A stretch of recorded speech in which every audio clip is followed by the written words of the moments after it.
नमस्कार दोस्तों, study point by Ravi में आप सभी का स्वागत है। 50 क्वेश्चनों की सीरीज हम आपको प्रोवाइड करवा रहे हैं, जो लगातार आपको हम दे रहे हैं।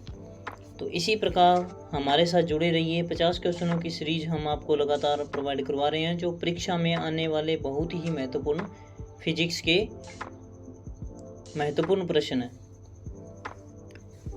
और जिस किसी ने भी हमारे चैनल को सब्सक्राइब नहीं किया है तो प्लीज़ वह हमारे चैनल को सब्सक्राइब करना न भूले, ताकि हम जो भी अपडेट डालें वो आप तक सर्वप्रथम पहुंच सके। तो आइए स्टार्ट करते हैं आज के 50 क्वेश्चनों की सीरीज स्टार्ट करने से पहले मैं आपको बता दूं कि यह 50 क्वेश्चनों में से बहुत ही मोस्ट इम्पॉर्टेंट क्वेश्चन हैं, जो परीक्षाओं में सभी परीक्षाओं में देखे जाते हैं। तो यह बहुत मेहनत से बनाए हुए क्वेश्चंस हैं, जो मैं आपके सामने दिखा रहा हूं। तो आप देखते रहिए और लाइक करते रहिए और ज़्यादा से ज़्यादा अपने दोस्तों को फॉरवर्ड करते रहिए। कम से कम एक बच्चा अपने 10 दोस्तों को फॉरवर्ड करना न भूलें, ताकि उन्हें भी इस वीडियो के बारे में पता चले और कंटेंट कैसा है तो वह भी देखकर हमें सजेशन कर सके। तो देखिए आज का पहला क्वेश्चन देखिए,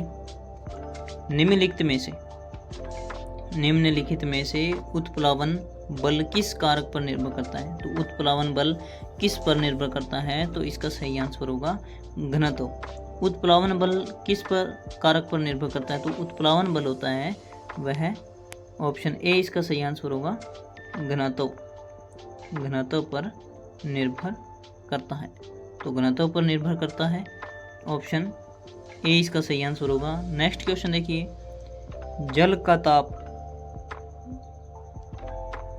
ताप बढ़ाने पर इसकी श्यानता पर क्या प्रभाव पड़ेगा। जल का ताप बढ़ाने पर इसकी श्यानता का क्या प्रभाव पड़ेगा। तो क्या प्रभाव पड़ेगा, श्यानता का क्या प्रभाव पड़ेगा, यह श्यानता इसकी कम हो जाएगी। तो श्यानता कम होगी, ऑप्शन ए इसका सही आंसर होगा, कम होगी, श्यानता कम होगी। नेक्स्ट क्वेश्चन देखिए, बर्फ पानी पर तैरती है क्योंकि। बर्फ है, ये एक बर्तन देखते हैं हम, बर्तन में अगर हम बर्फ एक डाल देते हैं तो बर्फ पूरी नहीं डूबती, उसका कुछ हिस्सा बाहर रहता है। यह कितना हिस्सा रहता है और क्यों रहता है। तो पहला क्वेश्चन तो देखिए, इसमें बर्फ पानी में क्यों तैरती है। तो बर्फ का जो घनत्व होता है वह पानी की अपेक्षाकृत कम होता है। तो घनत्व कम होने के कारण यह होता है, बर्फ का घनत्व पानी की अपेक्षाकृत कम होता है, घनत्व है वह कम होता है। तो ऑप्शन सी इसका सही आंसर होगा। और यह कितनी पानी में डूबती है और कितनी पानी के अंदर रहती है। तो इसका सही आंसर होगा 1/10 भाग पानी के बाहर रहती है।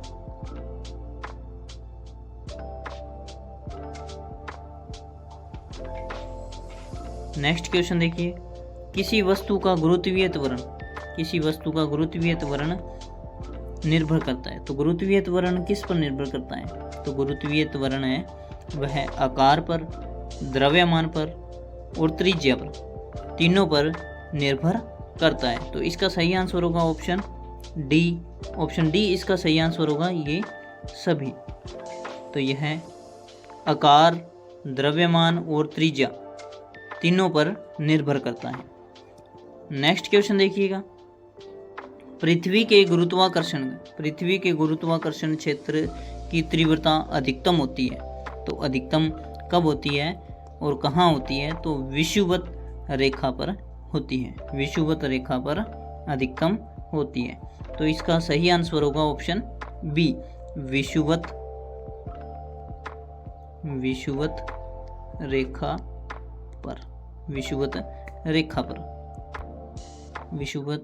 पर गुरुत्वाकर्षण क्षेत्र की तीव्रता अधिकतम होती है। नेक्स्ट क्वेश्चन देखिए, पृथ्वी के गुरुत्वाकर्षण क्षेत्र की तीव्रता अधिकतम होती है। तो अधिकतम होती है। कहाँ पर अधिकतम होती है? तो ध्रुवों पर अधिकतम होती है। पृथ्वी के गुरुत्वाकर्षण क्षेत्र की तीव्रता अगर अधिकतम पूछे तो यह ध्रुवों पर होती है। और पृथ्वी के गुरुत्वाकर्षण की तीव्रता अधिकतम कहाँ पर होती है? तो विषुवत रेखा पर होती है। ध्रुवों पर विषुवत रेखा पर अधिकतम होती है।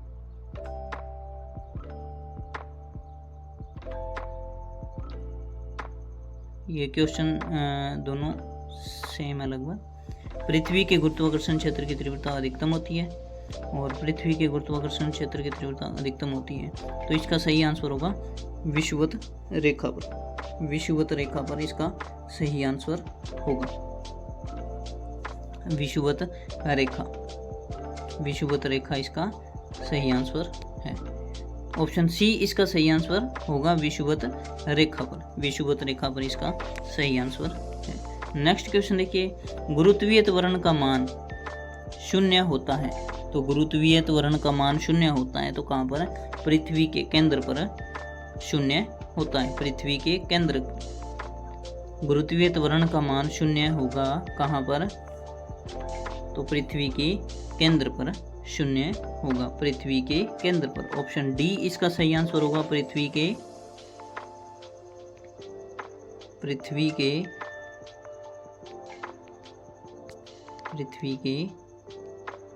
केंद्र पर। पृथ्वी के केंद्र पर अधिकतम होगा। नेक्स्ट क्वेश्चन देखिए, पृथ्वी की बढ़ती गहराई के साथ गुरुत्वीय त्वरण का मान। पृथ्वी की बढ़ती गहराई के साथ गुरुत्वीय त्वरण का मान कितना होगा? तो क्या होगा? मान क्या होगा? तो इसका मान घटता है। तो ऑप्शन ए इसका सही आंसर घटता है। ऑप्शन ए इसका सही आंसर है। नेक्स्ट क्वेश्चन देखिए, जी का मान निर्भर करता है। जी गुरुत्वाकर्षण का मान निर्भर करता है। तो किस पर निर्भर करता है? ग्रह या पृथ्वी?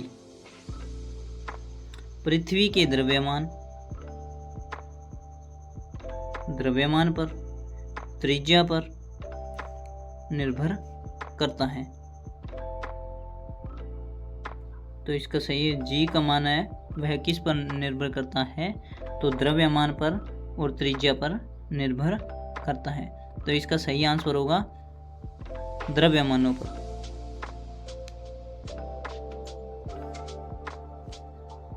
ग्रह या पृथ्वी के द्रव्यमान और त्रिज्या पर निर्भर करता है।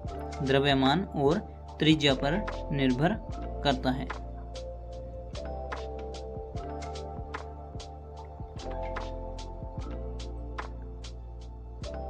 तो इसका सही आंसर होगा ऑप्शन बी, पिंडों के द्रव्यमान पर निर्भर करता है। ऑप्शन बी इसका सही आंसर होगा। नेक्स्ट क्वेश्चन देखिए, किसी वस्तु का कार्य हो सकता है। किसी वस्तु का कार्य कब होता है? क्या क्या हो सकता है? तो धनात्मक भी हो सकता है, यह शून्य भी हो सकता है और ये ऋणात्मक भी हो सकता है। ये पॉजिटिव, शून्य और नेगेटिव। जीरो भी हो सकता है, पॉजिटिव भी हो सकता है, नेगेटिव भी हो सकता है। तो इसका सही आंसर होगा ऑप्शन डी, सभी इसका सही आंसर होगा। नेक्स्ट क्वेश्चन देखिए, शक्ति या सामर्थ्य राशि है। शक्ति या सामर्थ्य राशि है कौन सी है? तो अदिश राशि शक्ति एवं सामर्थ्य राशि है। शक्ति या सामर्थ्य राशि है अदिश राशि को कहते हैं। तो ऑप्शन ए इसका सही आंसर, तो इसका सही आंसर होगा ऑप्शन ए। नेक्स्ट क्वेश्चन देखिए, कार्य करने की क्षमता को क्या कहते हैं? तो कार्य करने की क्षमता को ऊर्जा कहते हैं। ऑप्शन ए इसका सही आंसर होगा। कार्य करने की क्षमता को ऊर्जा कहते हैं। तो कार्य करने की क्षमता ऊर्जा कहलाती है। नेक्स्ट क्वेश्चन देखिए, निम्नलिखित में से किसका मात्रक न्यूटन है? तो न्यूटन किसका मात्रक होता है? तो न्यूटन बल का एक मात्रक होता है।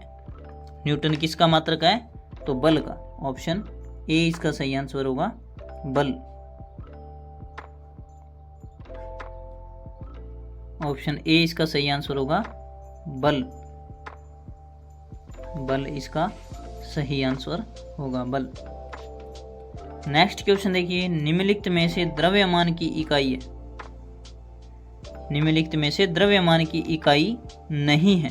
तो द्रव्यमान की इकाई नहीं है तो इसका कौन सा आंसर सही होगा? डाइन। डाइन है वह द्रव्यमान की इकाई नहीं है। डाइन। तो डाइन किसकी इकाई है? डाइन बल का मात्रक है। डाइन क्या है? एक बल का मात्रक है। तो द्रव्यमान पाउंड, ग्राम और किलोग्राम द्रव्यमान में माप सकते हैं। डाइन होती है वह बल का एक मात्रक है। नेक्स्ट क्वेश्चन देखिए, फेराड किसका मात्रक होता है? तो फेराड किसका मात्रक होता है? तो फेराड होता है धारिता का मात्रक। ऑप्शन डी इसका सही आंसर होगा, धारिता का। फेराड किसका मात्रक है? तो फेराड होता है धारिता का मात्रक। पूरक मात्रक उदाहरण है। पूरक मात्रक का उदाहरण कौन सा है? तो पूरक मात्रक का उदाहरण है धन कोण। धन कोण। धन कोण। ऑप्शन सी इसका सही आंसर होगा, धन कोण। रेडियन और स्टेरेडियन भी पूरक मात्रों के उदाहरण हैं। रेडियन और स्टेरेडियन भी पूरक मात्रकों के उदाहरण हैं। नेक्स्ट क्वेश्चन देखिए, निम्नलिखित में से ताप की इकाई है। तो ताप की इकाई क्या है? तो सेल्सियस भी होती है, केल्विन भी होती है और फ़ारेनहाइट भी होती है। तो इसका सही आंसर होगा ऑप्शन डी। अगर SI पूछ ले तो इसे बोलते हैं केल्विन। केल्विन। अगर SI पूछे, SI इकाई पूछे तो केल्विन होगा। अगर कौन कौन सी ताप की इकाई है तो ये तीनों ही ताप की इकाई होती है। नेक्स्ट क्वेश्चन देखिए, प्रकाश वर्ष निम्न में से किस भौतिक राशि की इकाई है? तो प्रकाश वर्ष किसकी इकाई है? तो प्रकाश वर्ष दूरी की इकाई है। प्रकाश वर्ष दूरी की इकाई है। दोस्तों ये परीक्षा में बहुत बार रिपीट होने वाला क्वेश्चन है कि प्रकाश वर्ष किसकी इकाई है। प्रकाश वर्ष, यहाँ वर्ष दिया है तो हम समय का मात्रक इसके मान लेते हैं और हमारा क्वेश्चन गलत हो जाता है। तो यह जरूर याद रखिए कि प्रकाश वर्ष है वह दूरी का मात्रक है, दूरी की इकाई है। प्रकाश वर्ष दूरी की इकाई है। जो मैं आपको क्वेश्चन करवा रहा हूँ दोस्तों, प्लीज़ वह पूरी वीडियो देखिए और पूरी वीडियो देखने के बाद एक बार फिर से देखिए ताकि आपको ये सारे क्वेश्चन आपको याद हो सके। नेक्स्ट क्वेश्चन देखिए, इसमें न्यूटन प्रति किलोग्राम मात्रक है। तो न्यूटन प्रति किलोग्राम किसका मात्रक है? तो न्यूटन प्रति किलोग्राम। न्यूटन प्रति किलोग्राम त्वरण का मात्रक होता है। त्वरण का मात्रक होता है न्यूटन प्रति किलोग्राम। ऑप्शन डी इसका सही आंसर है। नेक्स्ट क्वेश्चन देखिए, लंबाई की न्यूनतम इकाई। लंबाई की न्यूनतम इकाई क्या होती है? तो लंबाई की न्यूनतम इकाई होती है fermi metre. Fermi metre. Option B इसका राइट आंसर होगा। ऑप्शन बी इसका राइट आंसर होगा, फर्मी मीटर। लंबाई की सबसे छोटी इकाई होती है फर्मी मीटर। फर्मी मीटर इसका सही आंसर है। नेक्स्ट क्वेश्चन देखिए, दूरदृष्टि दोष के कारण प्रतिबिंब बनता है। तो दूरदृष्टि दोष होता है उसके कारण, दूरदृष्टि दोष होता है उसके कारण कौन सा जो रोग होता है वह हो जाता है? दूरदृष्टि दोष।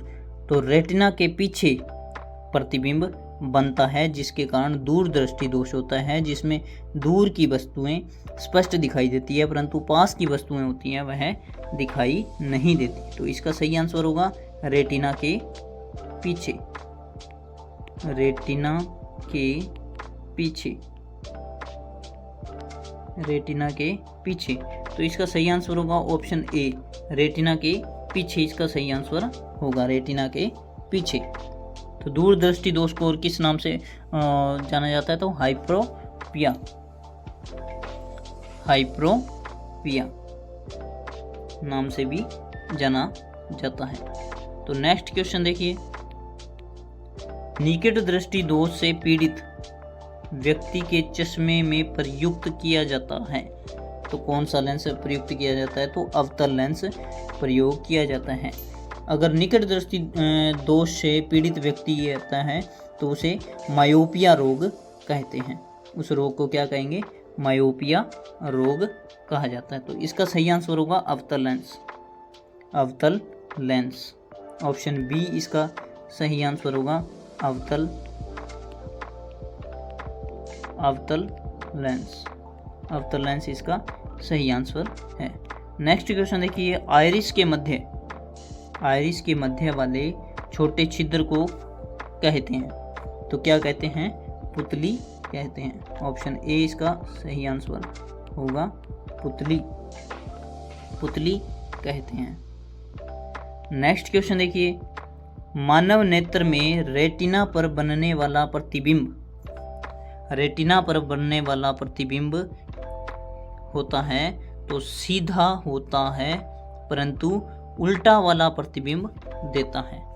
सीधा होता है परंतु उल्टे वाला प्रतिबिंब देता है। तो इसका सही आंसर होगा ऑप्शन बी, ऑप्शन बी इसका सही आंसर होगा। यदि किसी मानव के नेत्र पर रेटिना पर प्रतिबिंब बन रहा है तो सीधा होगा परंतु उसका जो बनने उल्टा वाला प्रतिबिंब देता है। नेक्स्ट क्वेश्चन देखिए, नेत्र लेंस होता है तो नेत्र में जो लेंस डलता है वह क्या होता है? तो वह होता है अभिसारी, अभिसारी। ऑप्शन ए इसका सही आंसर होगा, अभिसारी, अभिसारी, अभिसारी इसका सही आंसर होगा ऑप्शन ए। नेक्स्ट क्वेश्चन देखिए, स्पष्ट दृष्टि की न्यूनतम दूरी है, स्पष्ट दृष्टि की न्यूनतम दूरी कितनी होती है? तो ऑप्शन ए इसका सही आंसर होगा 25 सेंटीमीटर होती है, 25 सेंटीमीटर होती है। एक स्पष्ट दृष्टि के लिए हम 25 सेंटीमीटर की दूरी आवश्यक होती है। नेक्स्ट क्वेश्चन देखिए, मनुष्य के स्वस्थ नेत्र पर प्रतिबिंब बनता है, मनुष्य के स्वस्थ नेत्र में प्रतिबिंब बनता है। तो स्वस्थ नेत्र में प्रतिबिंब कहाँ बनता है? तो रेटिना पर बनता है, रेटिना पर। ऑप्शन सी इसका सही आंसर होगा, रेटिना पर। यदि किसी का प्रतिबिंब रेटिना के पीछे या आगे बनता है तो वह नहीं, सही नहीं होगा। उसको आंखों के प्रति, मनुष्य के नेत्रों के प्रति कोई दोष होगा रेटिना पर। ऑप्शन सी इसका सही आंसर होगा, रेटिना पर। नेक्स्ट क्वेश्चन देखिए, एक उत्तल लेंस की क्षमता, एक डायोप्टर है, एक उत्तल लेंस की क्षमता डायोप्टर है तो इसकी फोकस दूरी क्या होगी? तो इसकी फोकस दूरी क्या होगी? तो 50 सेमी होगी, 50 सेमी होगी, 50 सेमी होगी। इसका सही आंसर होगा, क्षमता अगर डायोप्टर है तो इसकी फोकस दूरी कितनी होगी? तो इसकी 50 सेमी होगी। ऑप्शन बी इसका सही आंसर होगा। नेक्स्ट क्वेश्चन देखिए, समतल दर्पण की वक्रता त्रिज्या होती है, समतल दर्पण की वक्रता त्रिज्या कितनी होती है? तो अनंत होती है, इनफिनाइट होगी, अनंत, अनंत होगी। नेक्स्ट क्वेश्चन देखिए, विक्षेपण के अंतर्गत प्रिज्म से गुजरने पर, विक्षेपण के अंतर्गत प्रिज्म से गुजरने पर किस रंग का प्रकाश विचलन अधिकतम होता है? तो इसका सही आंसर होगा, बैंगनी रंग का जो प्रकाश होता है वह अधिक विचलन होता है। तो ऑप्शन डी इसका सही आंसर होगा, बैंगनी रंग, बैंगनी रंग। दोस्तों मैं आपको बहुत ही मोस्ट इम्पोर्टेंट क्वेश्चन करवा रहा हूँ। ये क्वेश्चन कम से कम 5 से 7 वैकेंसियों में आए हुए हैं। यही क्वेश्चन जो आपने देख रहे हैं 480 नंबर का क्वेश्चन, ये NPCIL में 3 से 4 बार रिपीट होने वाला क्वेश्चन है। NPCIL में रिपीट होने वाला क्वेश्चन है। यह बार्क में भी आता है, NPCIL में भी आता है, इसरो में भी आता है। तो ये क्वेश्चन बहुत ही मोस्ट इम्पोर्टेंट क्वेश्चंस मैं आपको प्रोवाइड करवा रहा हूँ। तो बहुत मेहनत लगती है, तो प्लीज़ आप हमारे चैनल को सब्सक्राइब कर हमारा भी हौसला बनाएं, ताकि हम आगे और अच्छा आपको कंटेंट दे सकें। नेक्स्ट क्वेश्चन देखिए, लेंस की फोकस दूरी अधिकतम होती है, अधिकतम है। लेंस की फोकस दूरी अधिकतम होगी, तो लेंस की फोकस दूरी अधिकतम होगी तो लाल रंग में होगी, लाल रंग में। ऑप्शन बी इसका सही आंसर होगा, लाल रंग में। लाल रंग में फोकस दूरी सबसे अधिकतम होगी, तो ऑप्शन बी इसका सही आंसर है। नेक्स्ट क्वेश्चन देखिए, उत्तल लेंस का प्रयोग किया जाता है, तो उत्तल लेंस का प्रयोग किया जाता है, तो उत्तल लेंस का प्रयोग कहाँ किया जाता है? तो उत्तल लेंस का प्रयोग किया जाता है दूरदृष्टि दोष के लिए, दूरदृष्टि दोष के लिए किया जाता है। तो इस किसके लिए? मानव नेत्र में उत्पन्न दूरदृष्टि दोष, दृष्टि दोष दिया है, उत्पन्न दूरदृष्टि दोष के लिए प्रयोग किया जाता है, दृष्टि दोष के लिए। मतलब इसमें लिखा हुआ है कि मानव नेत्र में नेत्र से संबंधित कोई दोष है तो उसे दूर करने के लिए उत्तल लेंस का प्रयोग किया जाता है, और दूरदर्शी में किया जाता है, और सूक्ष्मदर्शी में किया जाता है। तो इसका सही आंसर होगा ऑप्शन डी, सभी में किया जाता है। तो सभी में किया जाता है, इसका सही आंसर होगा उपरोक्त सभी। नेक्स्ट क्वेश्चन देखिए, किसका दृष्टि क्षेत्र सबसे अधिक है? तो किसका दृष्टि क्षेत्र सबसे अधिक होगा? तो उत्तल दर्पण का सबसे अधिक दृष्टि क्षेत्र होगा। तो उत्तल दर्पण,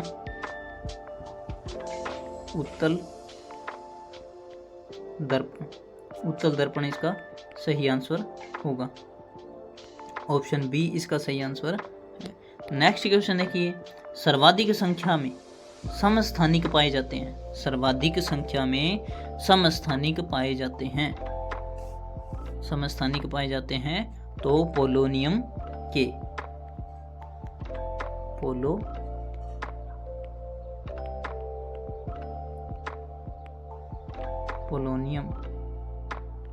पोलोनियम के पाए जाते हैं, पोलोनियम के पाए जाते हैं। तो ऑप्शन सी इसका सही आंसर होगा, पोलोनियम के।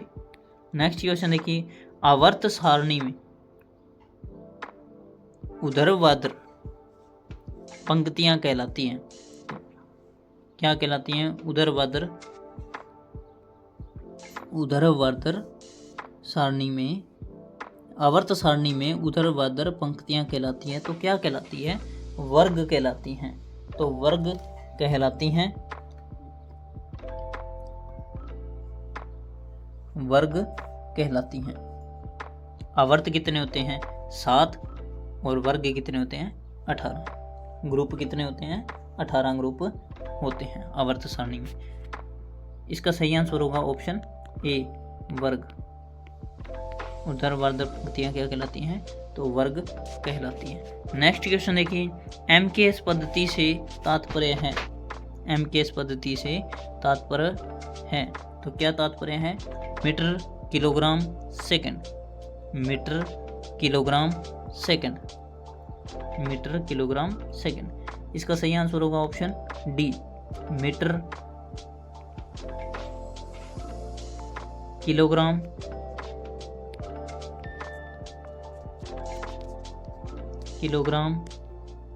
और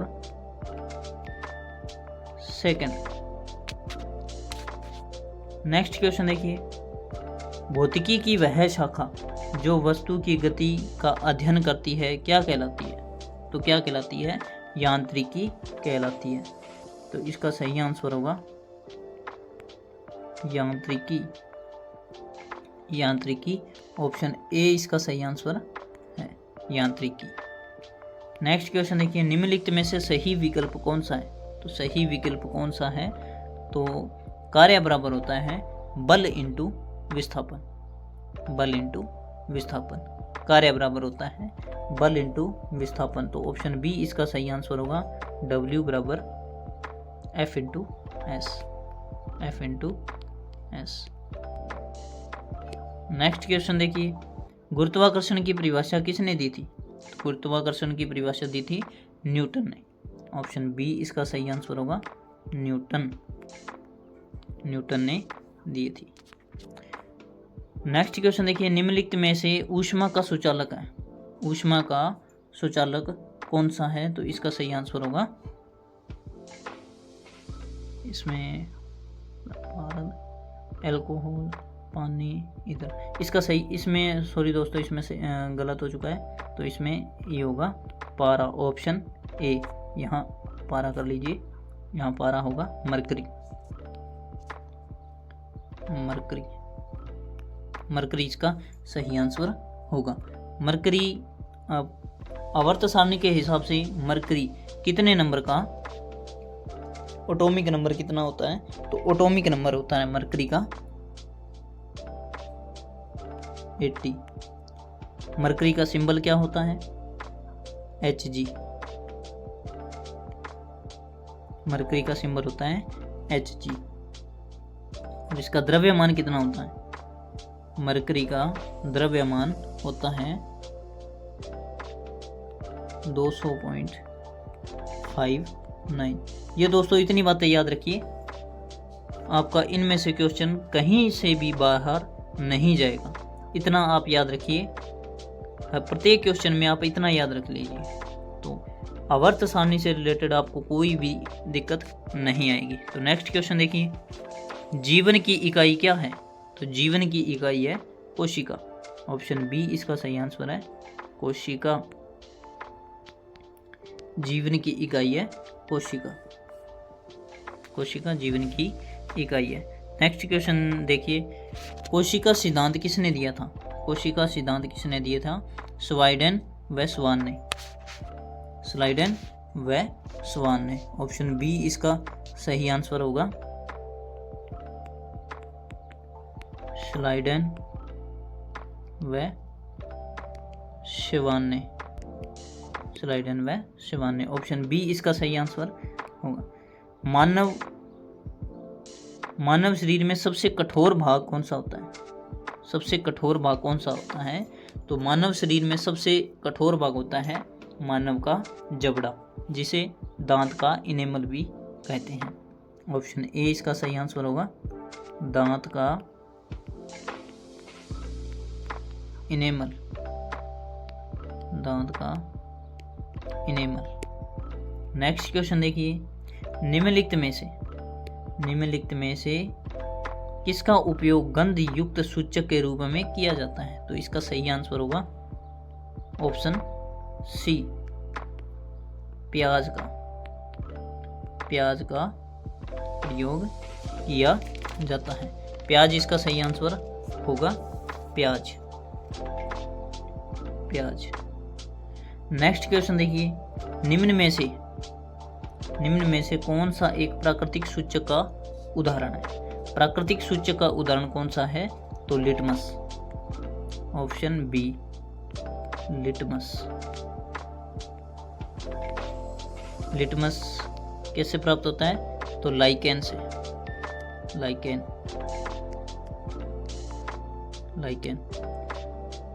इसका सही आंसर होगा ऑप्शन बी। ऑप्शन बी इसका सही आंसर होगा, लिटमस। नेक्स्ट क्वेश्चन देखिए, लिटमस एक है, तो लिटमस एक क्या है? तो लिटमस एक रंजक है। ऑप्शन डी इसका सही आंसर होगा, एक रंजक। लिटमस एक रंजक है।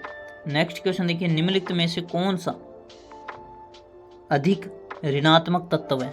तो अधिक ऋणात्मक तत्व कौन सा है? तो इसका सही आंसर होगा option C, B R. B R की फुल फॉर्म, ये इसे कौन सा तत्व है? इसे कहते हैं ब्रोमीन। इसे कहते हैं ब्रोमीन। ब्रोमीन कहते हैं। ब्रोमीन कहते हैं। अगर इसमें ब्रोमीन है, अगर इसमें फ्लोरीन अगर ऑप्शन में हो तो आप फ्लोरीन कीजिएगा, फ्लोरीन इसका होगा। इसका सही आंसर, अगर ऑप्शन में फ्लोरीन है तो फ्लोरीन कीजिए, अगर नहीं है तो इसमें ब्रोमीन होगा। ब्रोमीन का एटॉमिक नंबर कितना होता है? तो ब्रोमीन का एटॉमिक नंबर होता है 35 और इसका द्रव्यमान कितना होता है? 79.90। नेक्स्ट क्वेश्चन देखिए। आप इतनी चीज़, किसी भी क्वेश्चन से रिलेटिव आप इतनी चीज़ याद रखिए तो आपको पढ़ने में बहुत ही आसानी होगी और एग्ज़ाम क्रैक करने में भी आपको बहुत सरलता से आप उसे क्रैक कर सकेंगे। नेक्स्ट क्वेश्चन देखिए। किसी तत्व का ऑक्साइड उभयकर्मी है, किसी तत्व का ऑक्साइड उभयकर्मी है, तो क्या है उभयकर्मी? तो इसका सही आंसर होगा SN, option D SN। SN मैंने टिन। इसका एटॉमिक मास कितना होता है? एटॉमिक नंबर कितना होता है? एटॉमिक मास नहीं, एटॉमिक नंबर कितना होता है? एटॉमिक नंबर होता है इसका 50। और एटॉमिक मास कितना होता है इसका अगर पूछे तो? एटॉमिक नंबर और एटॉमिक मास पूछे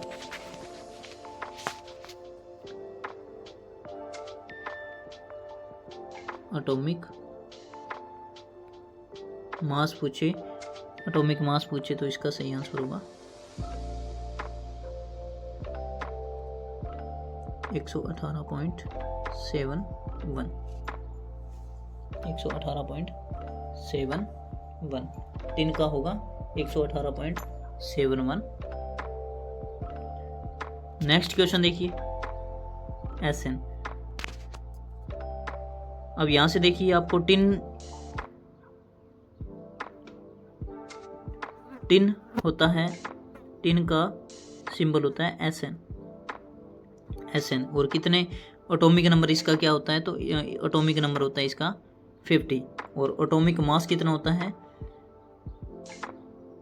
118.71। नेक्स्ट क्वेश्चन देखिए। धातु जिन्हें संक्रमण धातु की श्रेणी में रखा जाता है उन्हें क्या कहते हैं? तो उन्हें क्या कहते हैं? धातु जिन्हें संक्रमण धातु की श्रेणी में रखा जाता है तो उसे क्या कहते हैं? उसे कहते हैं पारा। ऑप्शन सी इसका सही आंसर होगा, पारा। पारे के बारे में अभी मैंने बताया, इसका सिंबल होता है Hg, इसका सिंबल होता है Hg और इसका एटॉमिक नंबर 80 और इसका एटॉमिक मास होता है 200.592। नेक्स्ट क्वेश्चन देखिए और आज का लास्ट क्वेश्चन देखिए। निष्क्रिय गैसों का वर्ग होता है, तो निष्क्रिय गैसों का वर्ग कौन सा होता है? तो निष्क्रिय गैसों का वर्ग होता है ऑप्शन सी,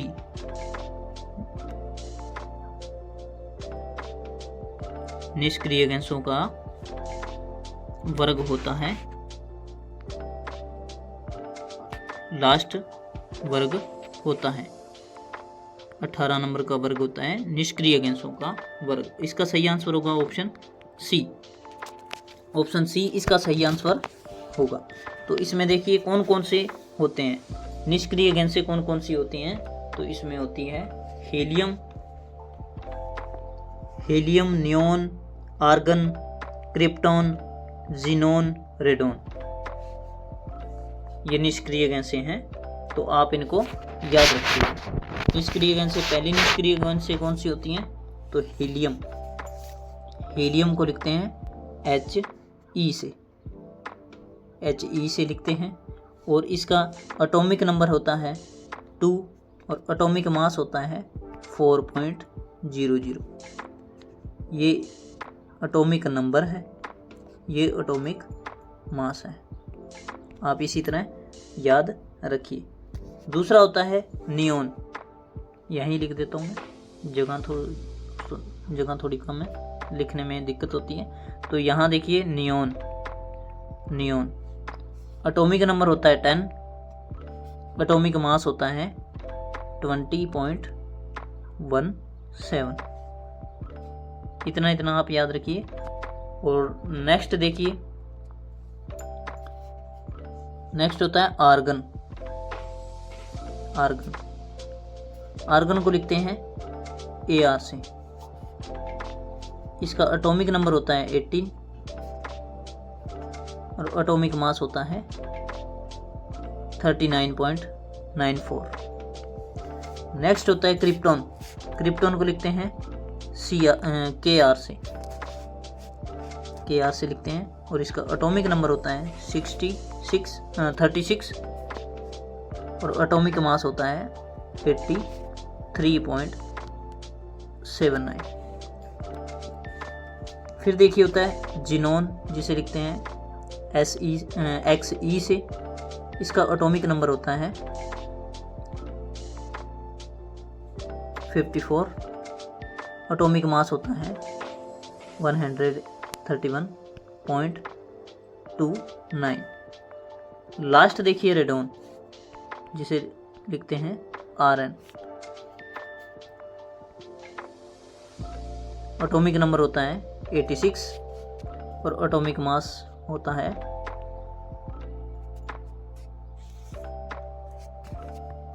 222।